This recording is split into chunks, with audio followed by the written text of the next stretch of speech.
സാമൂഹ്യപ്രവർത്തകൻ സോനം വാങ്ചുക്കിന്റെ മോചനം ആവശ്യപ്പെട്ട് ഭാര്യ ഗീതാഞ്ജലി ആങ്മോ സുപ്രീം കോടതിയെ സമീപിച്ചു. ഭരണകൂട വേട്ടയാടലിന്റെ ഭാഗമായാണ് വാങ്ചുക്കിന്റെ അറസ്റ്റെന്ന് ചൂണ്ടിക്കാട്ടിയാണ് ഹർജി.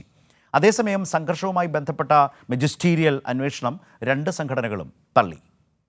സോനം വാങ്ചുക്കിന്റെ മോചനം ആവശ്യപ്പെട്ടാണ് ഭാര്യ ഗീതാഞ്ജലി ആഗ്മോ സുപ്രീം കോടതിയെ സമീപിച്ചത്. ഭരണകൂട വേട്ടയാടലിന്റെ ഭാഗമായാണ് വാങ്ചുക്കിന്റെ അറസ്റ്റെന്ന് ഹർജിയിൽ ചൂണ്ടിക്കാട്ടിയിട്ടുണ്ട്. സംഘർഷത്തിൽ ഭർത്താവിന് പങ്കില്ലെന്നും ഗീതാഞ്ജലി കോടതിയെ അറിയിച്ചു. വാങ്ചുക്കിന്റെ മോചനം ആവശ്യപ്പെട്ട് ഗീതാഞ്ജലി നേരത്തെ രാഷ്ട്രപതിക്ക് കത്ത് നൽകിയിരുന്നു. അതേസമയം ലഡാക്കിൽ സമാധാനം പുനഃസ്ഥാപിക്കുന്നതിൽ വിട്ടുവീഴ്ചയ്ക്കില്ലെന്നാണ് ലേ അപ്പെക്സ് ബോഡിയുടെയും കാർഗിൽ ഡെമോക്രാറ്റിക് അലയൻസിന്റെയും തീരുമാനം.